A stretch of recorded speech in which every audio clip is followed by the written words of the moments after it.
At Starbound, we tell stories the human way, not with artificial voices or AI garbage. And what's HFY without humanity?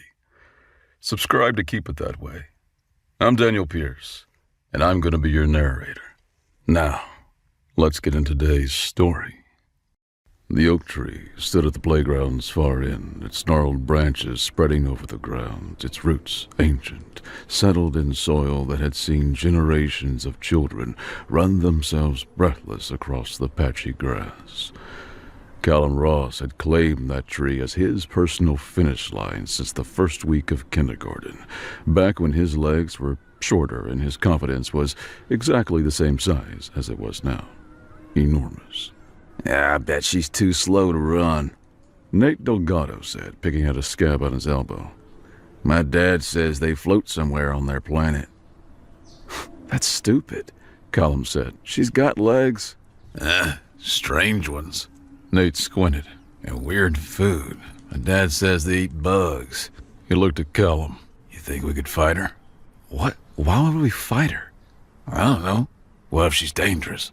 Callum watched the alien girl. Zelly, the teacher had called her, though she had pronounced it wrong twice. His stomach tightened. She stood apart from the other kids, her back to the chain-link fence, watching everyone, a solitary figure. She was like someone dropped into an ocean and told to swim, ignorant of what water was. I'm gonna race her, Callum announced. What? Why? But Callum was already moving, his sneakers slapping against the hard-packed dirt as he approached the fence. Up close, she was taller than him by almost a head, her limbs long and slender, her skin a pale blue-gray that held a faint internal luminescence. That faint warmth, as Mom had mentioned during breakfast. Their skin temperature changes with their emotions, sweetheart, so try to be polite. Radiated from her exposed forearms, a subtle pressure against the air.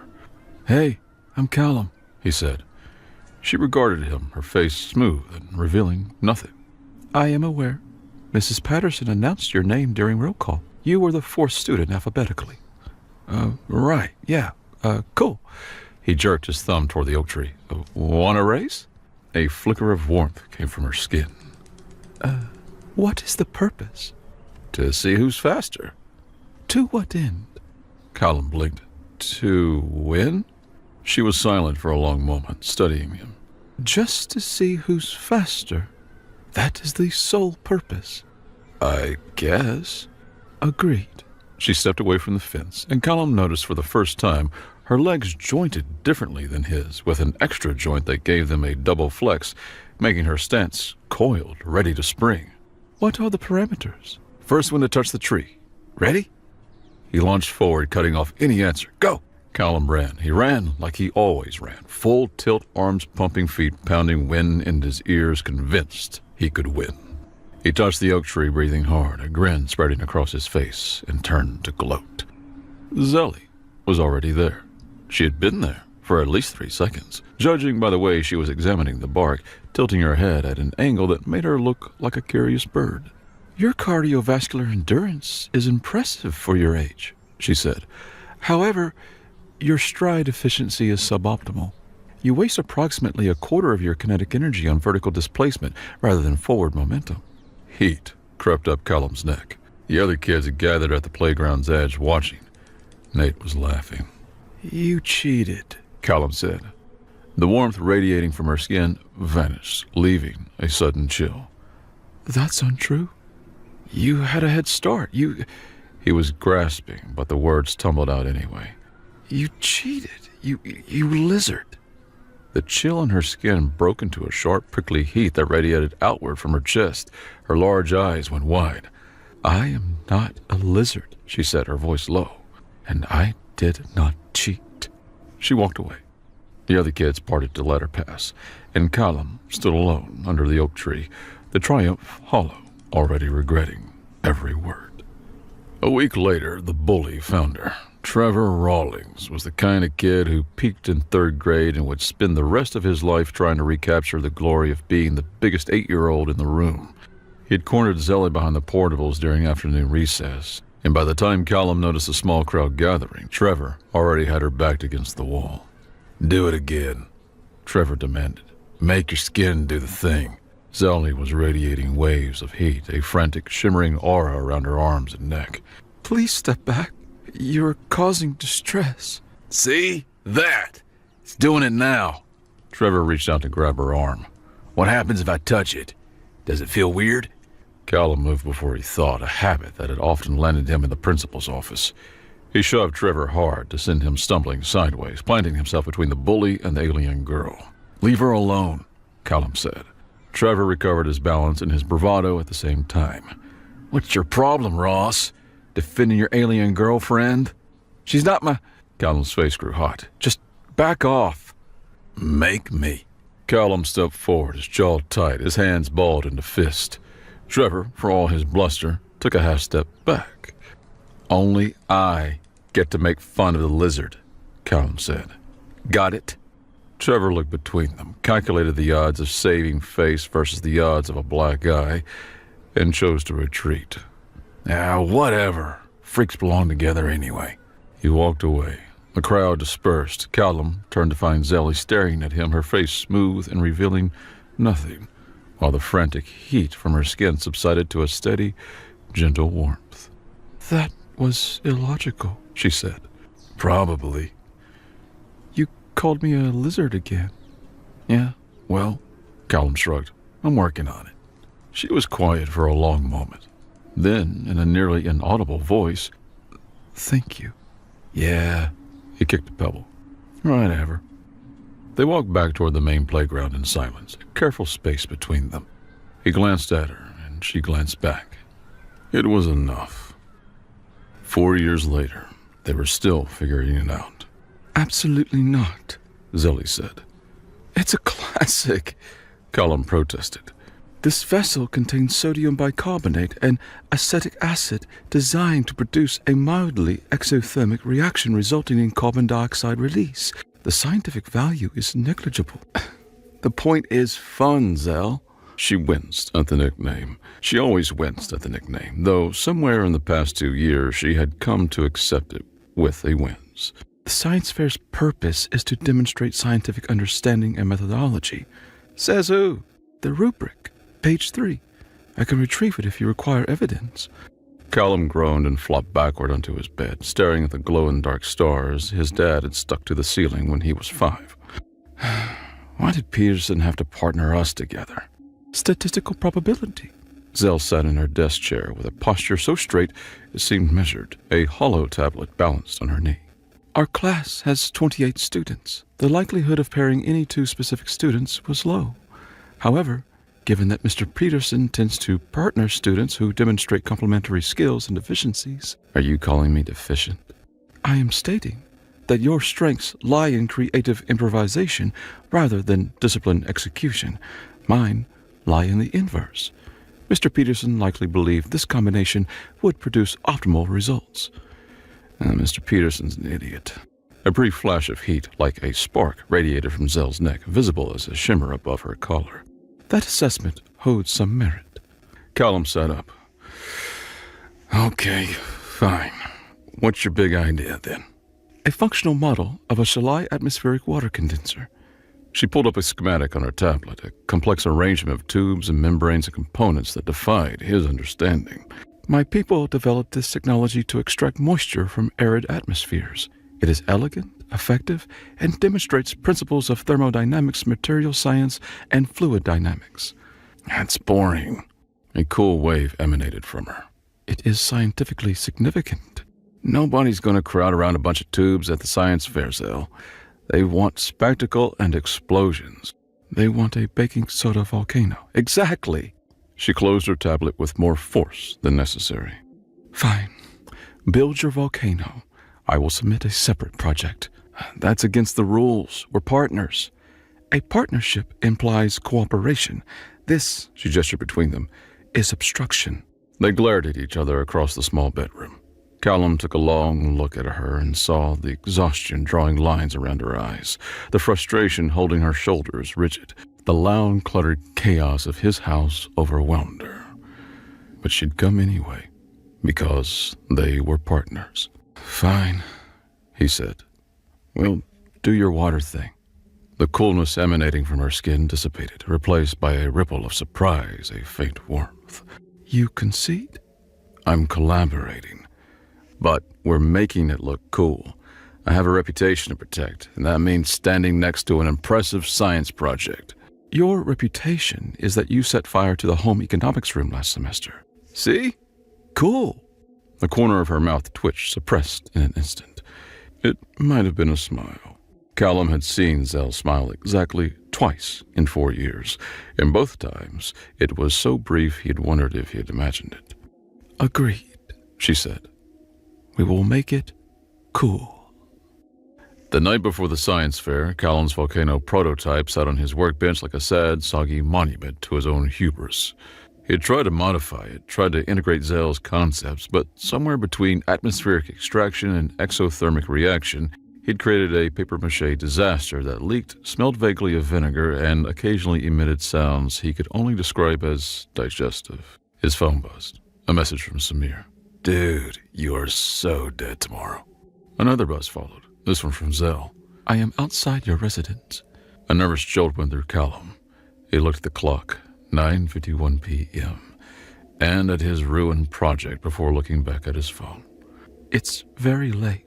I'm aware. My parents think I'm asleep. Anxiety regarding tomorrow's presentation has already disrupted my circadian rhythm.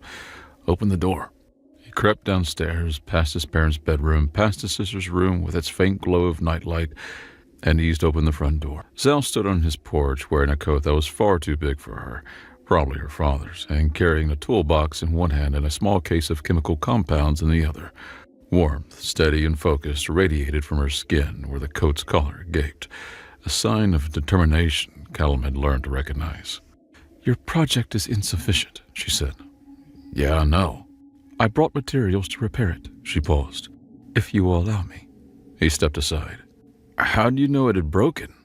I inferred it from your documented history of structural failures in craft-based projects. Okay, come on. They worked in his room until almost midnight, speaking in whispers to keep from waking the family.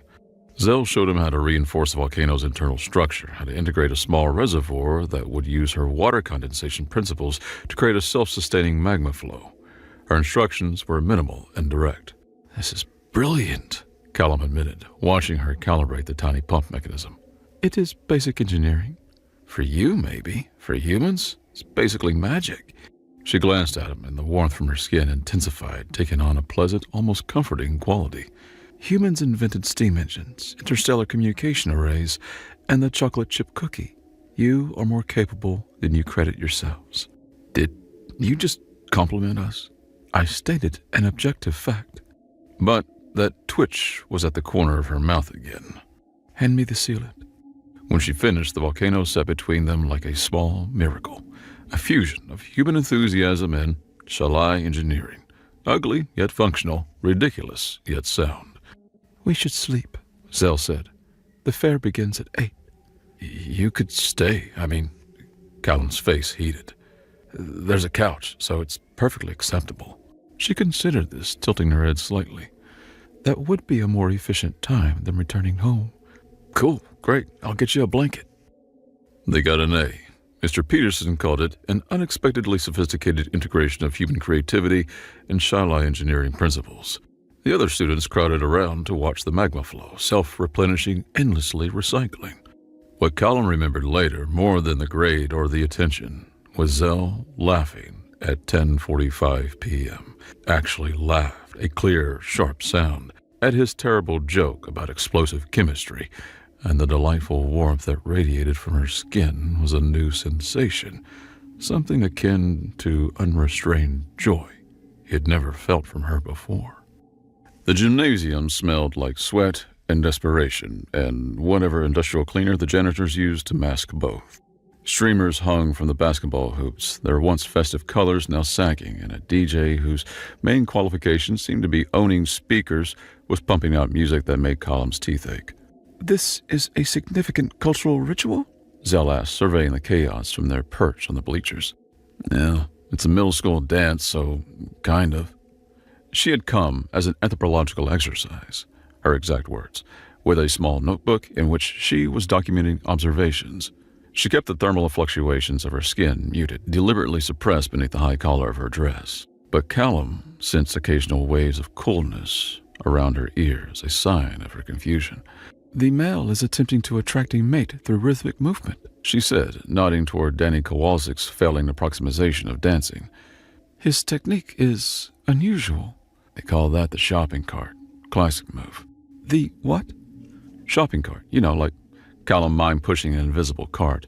Push it down the aisle, grab something off the shelf." Zell's nose wrinkled. "People consider this attractive." "To some people. Not to me. I've got standards." "Your standards being?" Not that." He gestured at Danny, who had now added some kind of swimming motion to his repertoire. "Definitely not that." Zell made a note in her book. Callum caught a glimpse of her handwriting, tight, controlled, somehow both beautiful and deeply alien, before she angled it away. "What are you writing?" "Observations." "About Danny's terrible dancing?" "About the broader social dynamics at play." She gestured at the dance floor. "The clustering patterns are fascinating. Notice how individuals of higher social status occupy the central area, while those of lower status congregate at the periphery. They are contesting territory through displays of confidence and physical coordination." Callum looked at the gym again, seeing it differently. She was right. The popular kids were in the middle, moving with an ease that marked them as the center of this small universe, while everyone else orbited around them like satellites afraid to get too close to the sun. "Huh," he said. "I never thought about it like that." "You operate on instinct, relying on social intuition rather than conscious analysis." "Is that bad?" "Neither good nor bad, merely different. Sci-Fi culture emphasizes explicit communication and conscious evaluation of social dynamics. We find human intuition puzzling." "Because we're illogical." "Because you are successful despite your illogic." She turned to look at him, and in the dim gymnasium light, a faint glow shone in her eyes. "Your species should have destroyed itself centuries ago, given a history containing war, environmental destruction, and self-sabotage. Yet you persist, you adapt, you reach for the stars before you have solved your terrestrial problems. It defies rational explanation." Well, maybe we're just too stubborn to die. "Perhaps." The corner of her mouth twitched. "Or perhaps human nature contains something my people have yet to learn to quantify." They sat, watching their classmates stumble through the ancient rituals of adolescent socialization. The DJ switched to a slow song, and the dance floor cleared except for a few brave couples swaying awkwardly in the middle. "Are you going to dance?" Zell asked. Callum snorted. "No way. I'd rather eat my own shoes." "That would be inadvisable. The synthetic materials in modern footwear are indigestible by human physiology." It was a figure of speech. "I know." A true smile was forming now. "Human hyperbole. I am learning to recognize it." What gave it away? "Your shoes appear to be several years old and poorly maintained. Even if they were edible, the taste would be suboptimal." Callum laughed, a real deep laugh. Okay, that was actually funny. "I have been studying human humor. The core mechanism seems to be the subversion of expectations and incongruity with established reality." "You've been studying humor?" "I study everything." She turned back to her notebook, and Callum felt the pleasant warmth spreading along her jaw. "Studying is how I survive." The words landed with unexpected weight.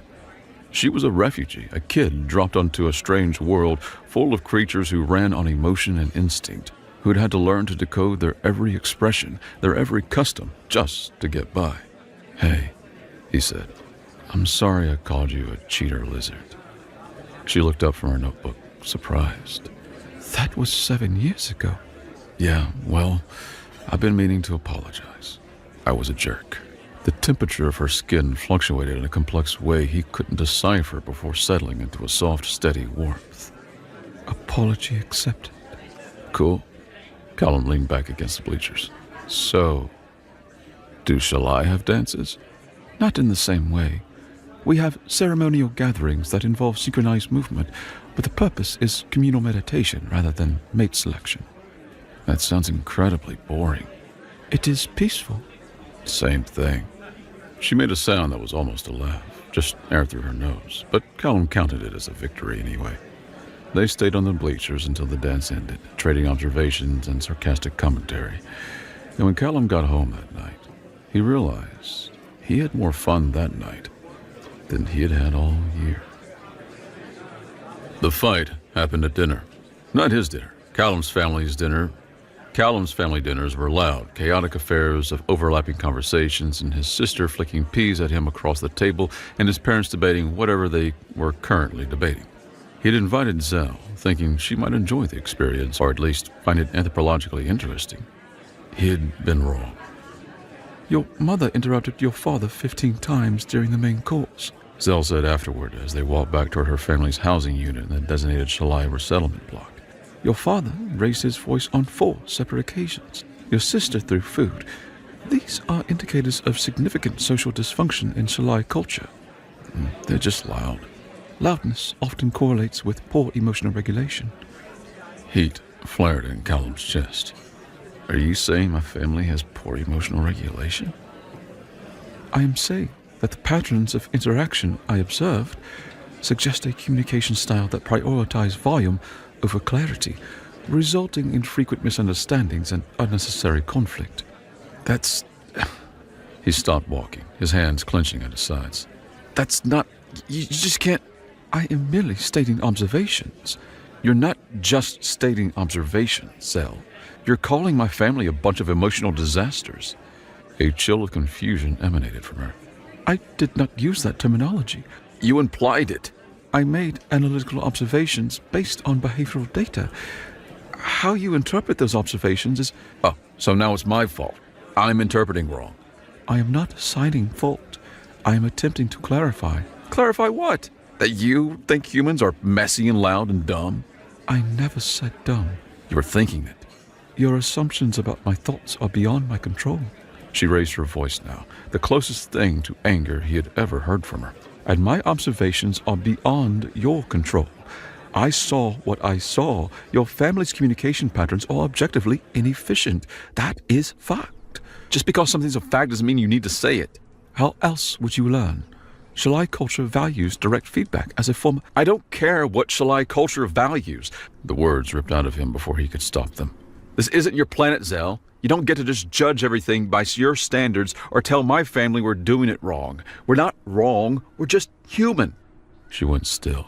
The air around her grew cold and inert. All thermal radiation ceasing, which Callum had learned over the years, signaled extreme emotional distress, the Shalai equivalent of holding back tears. I see, she said in a low voice.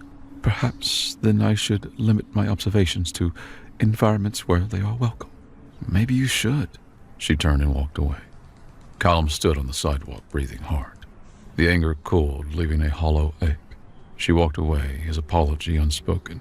He was too proud, too hurt, too 14 years old to see past his own wounded ego. They maintained their silence for the rest of middle school. The summer stretched, long and silent. Callum spent it playing video games with Samir, avoiding conversations about Zell and pretending the ache in his chest was just boredom. He told himself he was fine. He told himself she'd started it. He told himself a lot of things that sounded increasingly hollow as the weeks passed. When September arrived, he walked into the first period homeroom and saw her immediately. Taller now, her hair longer, any hint of her skin's thermal state hidden beneath the sleeves of a cardigan in a style entirely new for her. He met her gaze across the classroom. A pit opened in his stomach. Zell looked away first. She chose a seat by the window, as far from him as possible, and opened a book. Callum sat on the room's opposite side and spent the entire period with his eyes unfocused on the whiteboard. Samir found him at lunch, draped over a cafeteria table like someone had deflated him. "You look like death," Samir observed. "Thank you. So helpful. What's going on with you and Zell? Chloe said a silence has fallen between you. Chloe should mind her own business. Chloe's just worried about both of you, you enormous idiot." Samir sat down across from him and stole one of his fries. "So, what happened?" Callum told him. The dinner, the observations, the fight, the things he had said. By the end, Samir was looking at him with the particular expression he reserved for moments of profound stupidity. "Let me get this straight," Samir said. She made some socially awkward comments about your family because she's literally an alien and lacks an understanding of human communication norms, and you told her she doesn't belong on Earth. I used different words. You heavily implied it. She implied my family was dysfunctional. Your family is dysfunctional, dude. Last Thanksgiving, your dad got into a fist fight with your uncle over the cranberry sauce. That was a heated disagreement. There was blood. Callum groaned and buried his face in his arms. I know, okay? I screwed up, but months have passed. She probably hates me now. So apologize. It's too late. It's never too late to apologize, you dramatic disaster. Samir threw a fry at his head. Go talk to her. Callum hesitated. He told himself he would someday, when the time was right. Days turned into weeks, weeks into months. They maintained their silence, and the space between them felt permanent. Until calculus happened. You're failing, Mr. Hendricks said, sliding Callum's latest test across the desk. The number at the top was red and aggressive and slightly smudged, like even the ink was disappointed in him. 43 isn't failing, it's almost half. 43 is failing, Mr. Ross, and unless you bring your grade up before midterms, you'll lose your eligibility for the spring track team. Cold settled in Callum's stomach. Track was the only thing keeping him sane, the only place where he could run until his lungs ached for air and his mind went quiet. Losing it would be like losing oxygen. What do I do? Get a tutor. Mr. Hendricks handed him a list. These students have volunteered to help classmates who are struggling. I suggest you start soon. Callum looked at the list. Most names meant nothing to him, but one, written in neat, controlled handwriting that he would recognize anywhere, made his breath catch in his throat. Zeli Shah Shalai, Advanced Biology, Chemistry, Calculus, Physics, Shalai Studies. Of course, she was tutoring. Of course, she was tutoring everything. Of course, the universe had a terrible sense of humor. He found her in the library after school, surrounded by textbooks and holo tablets. Her posture was perfectly straight, her attention fixed on her work. Hey, he said. She looked up, her eyes wide for an instant before her expression smoothed into careful neutrality. Callum, I need help. With? Calculus. I'm failing. She was silent for a long moment, watching him. The list has other tutors. Yeah, but you're the best. It was true, and they both knew it. Zell hesitated, her fingers tapping against the edge of her tablet in a rhythm he recognized as her thinking pattern. Agreed, she said at last. Tuesdays and Thursdays, 4 p.m. in this room. Bring your materials and any assignments you received in the past month. That's a lot of assignments. So you have significant catching up to do. She turned back to her work, dismissing him. Callum stood there for a moment, wanting to say something more. An apology, an explanation, anything to bridge the gap that had grown between them.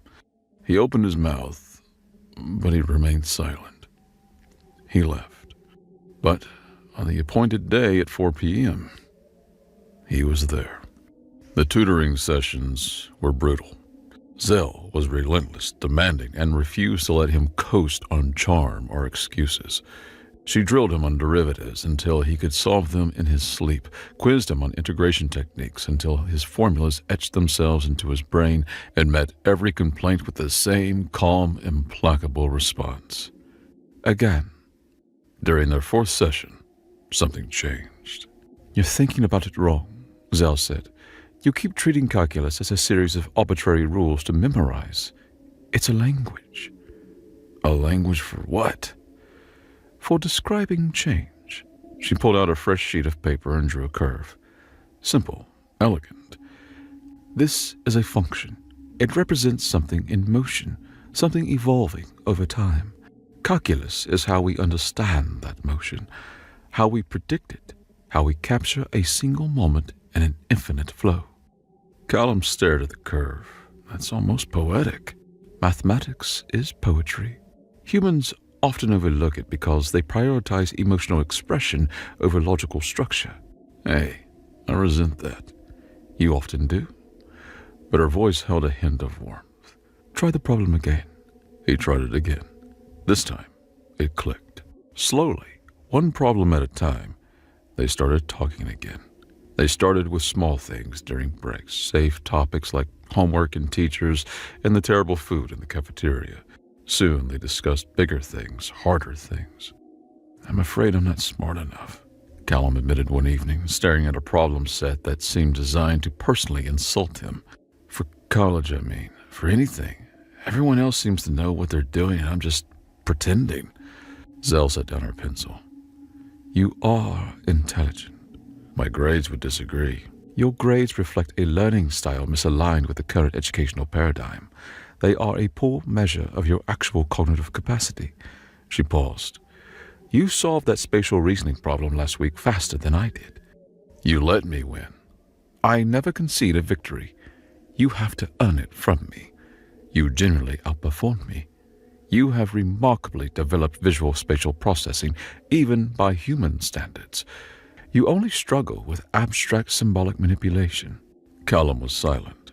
This was the first time anyone had told him he was good at anything academic. I'm scared too, Zell said. He looked up. Of what? Everything. A brief pulse of heat emanated from her before she suppressed it. They expect me to be perfect, a model immigrant, a representation of my entire species. Every mistake I make reflects on all shall I. They attribute every success I achieve to my people's innate superiority rather than my individual effort. I exist in a state of constant evaluation, and it exhausts me. That sounds awful. It is survivable. It is, however, uncomfortable. They sat in the quiet of the library. I'm sorry, Callum said, for what I said last year about you not belonging here. That was wrong, deeply wrong. The air around Zell shifted, growing soft and warm. I know. You do? I have known for some time. Your behavior indicated significant remorse. I was just waiting. For what? For you to say it. A smile nearly formed. Words matter, Callum. Even when the meaning is clear, the act of speaking has value. This is how we build bridges. He thought about that for a long time. Friends? He asked. Friends, she agreed. And they were. Junior prom arrived with the ominous certainty of a dropped plate, inescapable and likely to cause significant damage to everyone in its path. Chloe asked him to go as her date. She did it casually, like it was no big deal, but the slight tremor in her voice gave her away. There's no pressure to say yes, she added in a rush. I just thought, we're friends, and we are both without dates, and it might be fun. Callum said yes because he couldn't say no. Because Chloe was kind and pretty and clearly nervous. Because it seemed like the thing he should want. Prom night. He wore a rental tux that fit poorly and shoes that pinched in a boutonniere that made him sneeze. Chloe looked beautiful in a deep blue dress, her hair piled up in complicated ways, her smile bright and genuine. They danced. They took pictures. They made awkward small talk with other couples at their table. Everything was fine on the surface. But Callum kept looking toward the door. I don't believe she's coming, Chloe said, following his gaze. Who? Callum. She gave him a look of fond exasperation. I know. I've known for a while. Known what? That you're in love with her. He gaped at her. I'm not. We're just friends. Zell and I were just... A person who is only a friend stops looking at the door. He opened his mouth to protest, closed it, opened it again. I'm sorry, he said. Chloe, you don't need to apologize. You can't force these things. She smiled, and it was a little sad, but mostly kind. Go find her. But the after party. We'll be there with or without you. Go. He went. He found her in the library because of course he did. She was always in the library, surrounded by books and hollow tablets and the quiet hum of climate control. Tonight, she was reading something dense and scientific, her skin's thermal shifts visible as faint shimmers in the dim light, cycling through temperatures he had learned to recognize over the years of silent observation. "You're supposed to be at prom," she said, her eyes on her book. "So are you." "Prom has limited anthropological value. I have already documented 2 previous instances of human adolescent mating rituals. This one offers minimal new data." Callum sat down across from her, still in his tux, still smelling faintly of whatever cologne Samir had lent him. "So, you're just gonna sit here alone all night?" "I have sufficient company. I have," she held up her tablet, "approximately 18,000 pages of research material." "Oh, that's sad, Zell." "It's efficient." "Same thing." She looked up, and a subtle warmth of amusement emanated from her. "You have used that joke before." "It's a classic." "It's lacked humor upon its first telling." "And yet you remembered it." Her mouth twitched, the almost smile he had spent years learning to recognize. "Why are you here, Callum?" He thought about lying. He thought about making a joke, deflecting, retreating to the safety of banter. But Chloe's words echoed in his head, and he accepted the truth.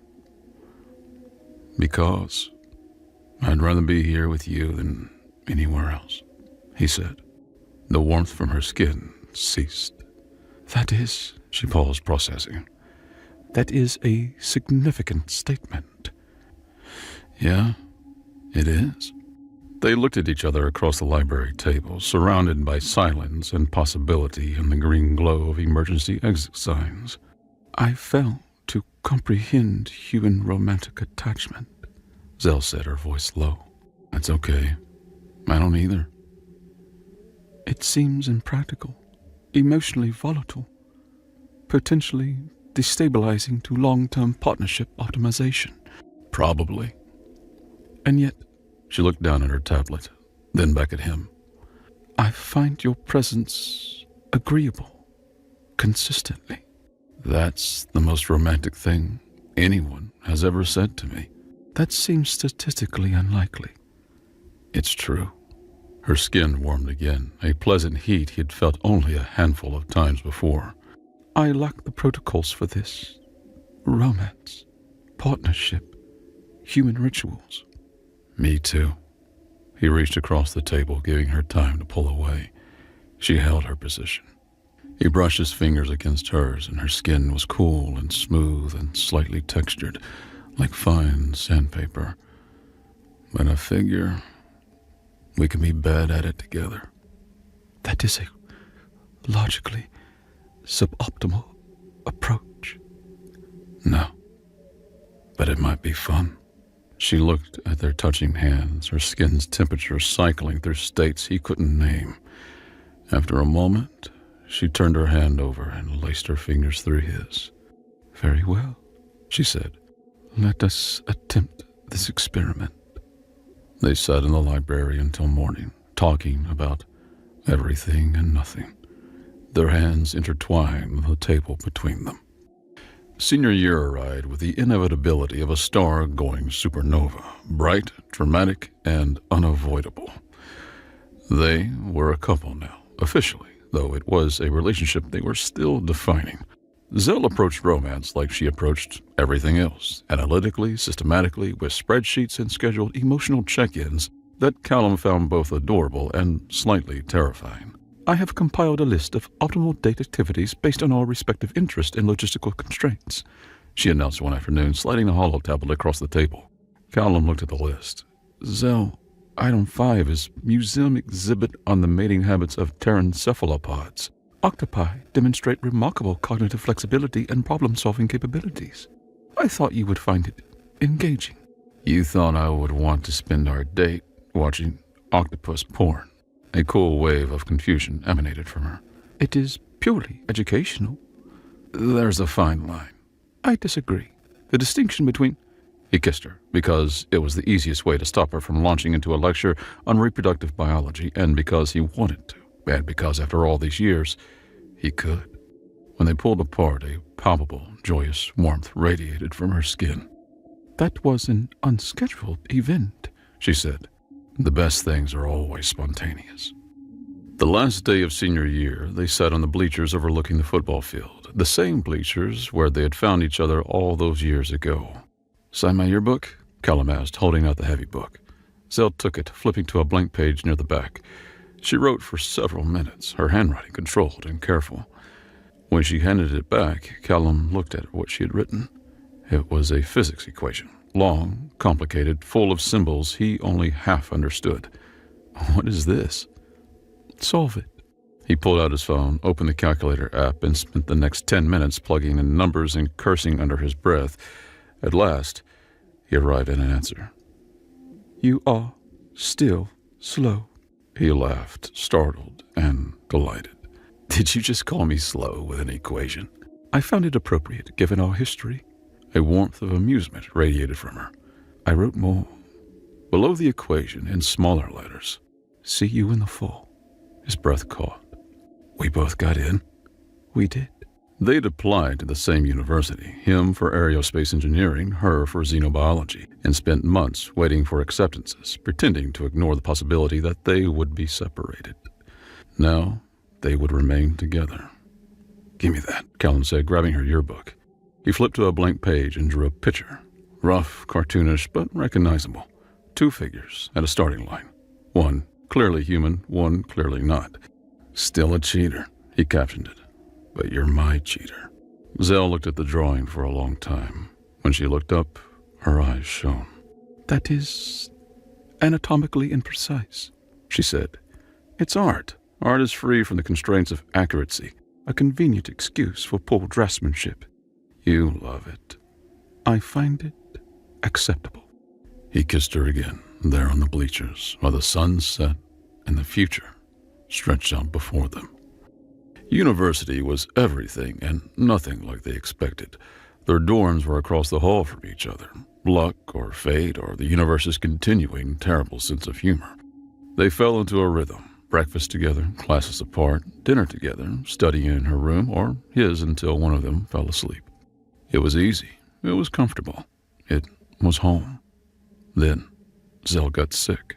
It started as a cough, dry, persistent, but within 2 days, she was bedridden, her skin blazing hot at the touch, radiating intense, wild flickers of heat in ways Callum had never seen before. "It's just the flu," he said, trying to stay calm. "She'll lie all robust against the flu," her father Perrin said through the video call, a tight, anxious heat radiating from his own skin. "Our immune systems are incompatible with human viral infections. Whatever this is, it is something else." "Then what do I do?" Perrin gave him a list. Herbs to brew, temperatures to maintain, symptoms to watch for. His voice was steady, yet the heat from his skin betrayed his fear.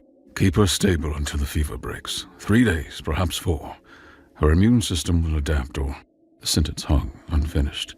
Callum stayed. He brewed foul-smelling remedies from ingredients her father sent via an emergency drone from the main Shalai enclave. He monitored her vitals with an app her father had sent him. He skipped classes, ignored texts from concerned friends, and sat by her bed for 3 straight days, watching the heat from her skin flicker and dim. On the 3rd night, the fever at last broke. He woke to find her watching him, a soft, steady warmth radiating from her skin. "You stay?" she said. His voice was rough from exhaustion. "Where else would I go?" "To class? To sleep? To any of the countless activities outside of monitoring the vital signs of a sick alien?" "You're more than just any alien. You're my alien." She was quiet for a long moment. Then, "What is the evolutionary advantage of your illogical, inefficient expenditure of resources on my behalf?" Callum leaned forward. "Zell?" "Yes." "Shut up." He kissed her, and she tasted like medicine and relief and everything he had been afraid of losing. "My question remains unanswered," she murmured against his lips. "Some things exist beyond answers." "Every phenomenon has an answer. That is the foundation of scientific inquiry." "Then call me unscientific." Her skin radiated with a bright warmth. "I frequently do." Things were good. Things were great. Then he saw the brochure on her desk, glossy, official, featuring images of sleek ships and distant stars. "What's this?" he asked. "The Colonial Fleet Initiative." She kept her eyes on her textbook. a program of Shalai youth to serve aboard the colony ships. My people consider it a great honor. You're thinking about joining? I am obligated to consider it. My people are refugees. We have no homeworld. The colony fleet is our future. She looked up. It has always been my assumption that I would join after graduation. This is the first time I'm hearing of this. The discussion was not yet relevant. The probability of our relationship continuing to this stage was low from my initial assessment. How can this be irrelevant? He raised his voice despite his best efforts. We've been together for 2 years, Zell. We've talked about futures, careers, apartments, whether to get a cat or a dog. Why didn't you mention that your future might be on a ship light years from Earth? I assumed you understood. Shalai's service to the fleet is mandatory. It is not optional. Everything is optional. Not from my people. A distinct chill came from her. You lack the framework to understand what it means to be a refugee, Callum. To be a people without a homeworld, with no permanent place in the universe. The fleet is all we have. Our survival depends on every Shalai contributing to its mission. And what about us? What about what we've built? What we've built is... She stopped, struggling. Important. It is important to me. But my obligations must take precedence over personal attachment. Personal attachment? The words cut. That's what this is to you. You know I did not mean it like that. Do I? They stared at each other across the room. Years of shared history now feeling fragile, breakable. I can't lose you, Callum said, his voice low. Zell, you're my whole world. I know. Her voice was barely a whisper. You are mine as well. But duty defines some choices instead of one. Then maybe I should start thinking about my duties too. He left before she could respond, and for the first time since middle school, they spent the night apart. The breakup was quiet, clinical. This is the optimal solution, she said. For who? For both of us. A prolonged separation would only increase emotional investment and subsequent distress. It is more efficient to terminate the relationship now. Efficient? He laughed bitterly.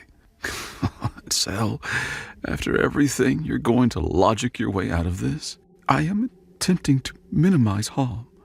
You're running away. A sharp flare of heat erupted from her skin. I am making a rational decision based on available data. You're scared. I am. She stopped, took a breath. Yes, I am scared. I am scared of leaving, and I am scared of staying, and I am scared of asking you to make a choice that would change our entire lives. So I am removing the choice for both of us. That's not fair. It's about survival. She walked away, and Callum let her go, because he was powerless to make her stay, and part of him wondered if she was right. Her reasoning was flawed. Callum moved through the following months in a gray haze. He went through the motions, classes, meals, sleep, a ghost in his own life. Samir flew in for a weekend, took one look at him and said, "You look like a zombie that a horror movie rejected for being too pathetic." Huh, thanks. Go talk to her. She wants to avoid me. Did she state that directly? Her actions spoke for her. Samir sighed, the sigh of a man who had been dealing with Callum's emotional stupidity for far too long. Have you considered that maybe she's just as miserable as you are? She made her choice. She made a choice. That choice could be wrong. He sat down across from Callum. I've watched you two orbit each other since we were kids. You're like binary stars or something, always circling, always gravitationally locked. You can't just turn that off because she got scared. That was logic. Same thing with Zell. Her whole species runs from emotion. She was scared of feeling too much, so she did what shall I do? She rationalized her way out of it. But here's the thing. She's always been different from other Shalai. She chose a human best friend when she was 8. She chose human schools, human customs, human everything. And then she chose you. That's not logic. That's love. Callum stared at him. When did you get so smart? I've always been smart. You just never listened. The job listing appeared in his feed. Cultural Liaison Program, seeking human representatives for interspecies cooperation aboard Allied colony fleets. He read it 3 times, then a 4th. Then he started the application.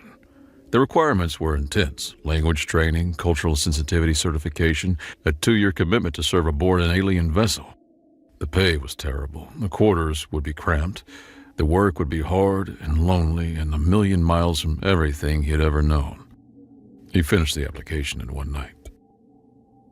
Zell was at the campus observatory, staring at stars she might soon be living among. Callum found her there. Some things were constant, like gravity and his ability to find her no matter where she was. "I've got something to show you," he said. She kept her back to him. "Callum, just look, please." He held up his holoslate. The job application glowed on the screen, the status clearly visible. Submitted, pending review. Zell stared at it.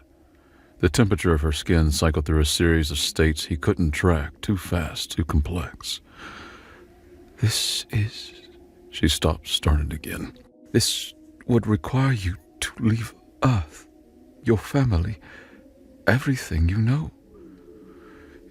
Yeah, "For years, perhaps permanently." I know. "It's a terrible idea.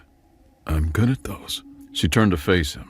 In a thermal state he had never experienced radiated from her skin.